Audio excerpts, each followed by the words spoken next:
PITC,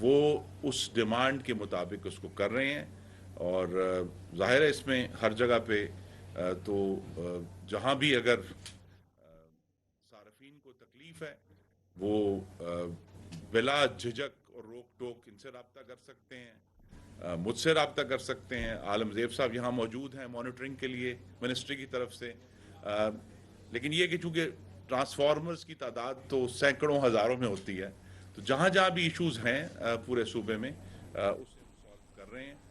ٹانک میں معاملہ اٹھا تھا، ایک جانب آپ دیکھ رہے ہیں خرم دستگیر میڈیا سے گفتگو کر رہے ہیں، دوسری جانب پی ٹی آئی کے رہنماؤں کی بھی میڈیا سے گفتگو جاری ہے۔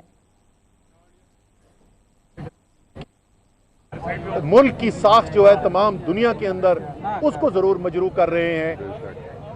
بنیادی مسئلہ جو ان کا ہے اس مسئلے کا حل کسی عدالت میں کسی دہشت گردی کے کورٹ کے اندر نہیں ہے، اور بنیادی مسئلہ ان کا کیا ہے کہ عمران خان کی عوامی مقبولیت کا ان کے پاس سیاسی جواب بچا کوئی نہیں ہے۔ ان کو نظر آ گیا ہے کہ عمران خان کا سیاسی مقابلہ کرنا اب مشکل نہیں ناممکن ہو گیا ہے، اور اس لیے یہ کوشش کر رہے ہیں کہ کسی طریقے سے جھوٹے مقدمے بنا کے غیر قانونی کارروائیاں کر کے دباؤ بڑھا کے عمران خان کو روکا جا سکے۔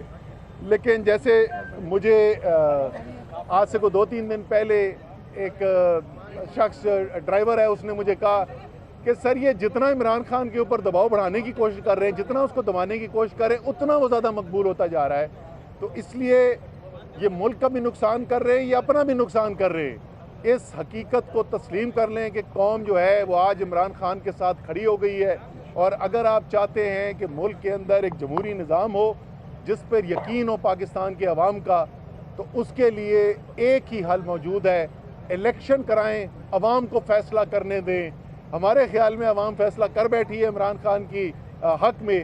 اگر آپ کے خیال میں آپ مقبول ہیں، اگر آپ کے خیال میں عمران خان کا بیانیہ عوام کے دل و دماغ میں نہیں بیٹھا، تو آئیں سیاست کے میدان میں، آئیں الیکشن کے میدان میں اور مقابلہ کریں۔ اب میں بابر اعوان صاحب سے کہوں گا کہ جی اس جو نئی دفعات ایڈ کی اور آج جو ہوا اس کے اوپر بتا دیں آپ کو۔ تھینک یو اسد عمر صاحب۔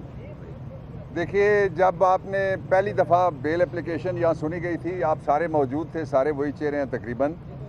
اس وقت جو دلائل کے اندر ہم نے ایڈ انٹرم بیل کے لیے آرگیومنٹس کیے تھے، ان کو میٹ کرنے کے لیے نئی 4 دفعات وہ بنا کے لے آئے ہیں۔ ان میں سے پہلی دفعہ یہ ہے کہ پوری انہوں نے لکھا یہ ہے کہ پورے پاکستان کے اندر ایک بدامنی عمران خان کے بیان کی وجہ سے پھیل گئی ہے، اور جس طرح اسد صاحب آپ کو بتا رہے تھے کہ یہ وہ شخص ہے جس کی ایک کال کے اوپر 3 گھنٹے میں 5 ارب سے زیادہ لوگ اپنا مال نکال کے اپنے ضرورت مند بہنوں اور بھائیوں اور گھرانوں کے لیے نکال کے رکھ سکتے ہیں۔ دوسری دفعہ وہ لگائی گئی ہے جس دفعہ کو عدالت دہشت گردی کی اجازت دے تو پھر لگایا جا سکتا ہے۔ میں نے جج صاحب کو بتایا، انہوں نے ایگری کیا مجھ سے، میں نے ان کو سیکشن بتایا اور پروویژن بتائی۔ تیسری وہ لگائی گئی ہے جس میں آگ لگانا، قتل کی دھمکی دینا، وہ ہے۔ اور چوتھی دفعہ انہوں نے وہ لگائی گئی ہے جو اس کے مطابق پھر پورا پاکستان بڑی جیل بن جائے گا اور سارے کے سارے دہشت گردی کے مقدمے بھگتنے کے لیے اس عدالت میں یہاں پہ کھڑے ہوں گے، وہ دباؤ انہوں نے لگائی ہے۔ اور جو اصل ایشو ہے میں 3 نقطوں میں آپ کو بیان کر دیتا ہوں۔ گیٹ عمران کا جو ایجنڈا انہوں نے بنایا تھا سائفر کے ذریعے سے، وہ ناکام ہو گیا ہے۔ ہر طرح کے مقدمات، اسد صاحب لاہور میں ریلی کو لیڈ کر رہے ہیں، یہاں ان کے خلاف پرچہ درج ہو جاتا ہے کہ انہوں نے یہاں ریلی لیڈ کی، وہ لاہور میں تھے۔ ہمارا Shamim Naqvi, he was in Karachi, electioneering کر رہے تھے، یہاں پرچہ درج ہو جاتا ہے۔ تو ان پرچوں کے اوپر قوم کا کوئی یقین نہیں ہے۔ بدقسمتی کی بات یہ ہے کہ آج پولیس نے جو دفعات لگائی ہیں ان سے پولیس کے شہداء اور ان کے گھر والوں کی سخت دل آزاری ہوئی ہے۔ انہوں نے جو بیان لکھوائے ہیں وہ یہ ہیں کہ پولیس عمران خان کے بیان کے بعد سخت خوف زدہ ہو گئی ہے۔ اور میں نے پھر جج صاحب کو بتایا، میں نے کہا کہ رفاقت اوان سیشن جج آپ کے ساتھ والے کمرے میں شہید ہوئے، نہ آپ نے عدالت چھوڑی نہ ہم نے وکالت چھوڑی، ہم سارے وہیں کھڑے ہیں، وکلا 1 درجن سے زیادہ شہید ہوئے تھے۔ تو اس لیے یہ مذاق ہے، سیدھا سیدھا قوم کے اجتماعی شعور کو دھوکہ دینے کی ناکام کوشش ہے۔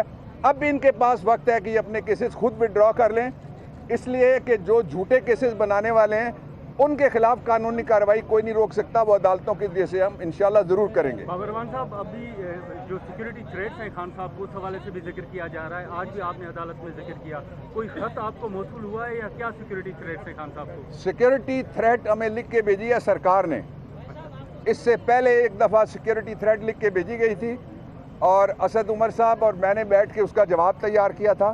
ہم نے ان سے سیکورٹی پلان مانگا تھا، اپنی ریکوائرمنٹ بتائی تھی۔ وہ اس قدر سنجیدہ ہیں کہ کل آپ نے دیکھا کہ کل عمران خان کو اکیلا گھیر کے، سفید کپڑوں میں کون تھا، سفید پوش کون تھا ہم نہیں جانتے، ان کی پرسنل سیکورٹی کو بھی اندر کل نہیں جانے دیے گا۔ آپ کے سامنے ہوا ہے یہ سارا، پوری قوم دیکھ رہی تھی آپ کے ذریعے سے۔ تو اس لیے سیکورٹی کے شدید خطرات ہیں۔ میں نہیں کہہ رہا، یہ گورنمنٹ نے لکھ کے ہمیں کہا ہے۔ صرف یہ ایک دفعہ نہیں کہا ہے، منسٹری آف انٹیریئر کا، وزارت داخلہ کا ایک تھریٹ اسیسمنٹ سیل ہے، وہ تھریٹ اسیسمنٹ سیل جو ہے ہمیں متعدد بار یہ خط لکھ کے بتا چکا ہے کہ عمران خان کو شدید سیکیورٹی کا خطرہ ہے، اور اس کے باوجود جو ہے وہ بار بار ایسی صورتحال پیدا کر رہے ہیں جہاں عمران خان کی سیکیورٹی کی جو پوری پروٹیکشن ہے وہ ختم ہو جاتی ہے اور ان کو شدید خطرے کا سامنا کرنا پڑتا ہے۔ بہت شکریہ۔ ایک سوال، کیا عمران خان صاحب اسلام آباد ہائی کورٹ میں انکنڈیشنل اپالوجی کرنے جا رہے ہیں؟ سر وہ جو ہے دیکھیں، ہمیں یہ پتہ ہے، مجھے اس بات کا جواب نہیں پتا، وہ ان کے وکلاء جو کہیں گے اسی کے مطابق وہ کریں گے، لیکن مجھے یہ پتا ہے کہ عمران خان نے ساری سیاست اپنی جو کی ہے وہ قانون کی حکمرانی کے لیے کی ہے، عدالتوں کے لیے کی ہے۔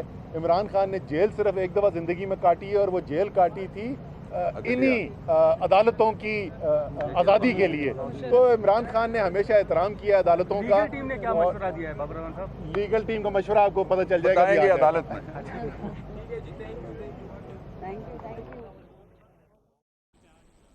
آپ دیکھ رہے تھے کہ اسلام آباد میں اے ٹی سی کے باہر پی ٹی آئی رہنما میڈیا سے گفتگو کر رہے تھے، دوسری جانب خرم دستگیر اس وقت میڈیا سے گفتگو کر رہے ہیں۔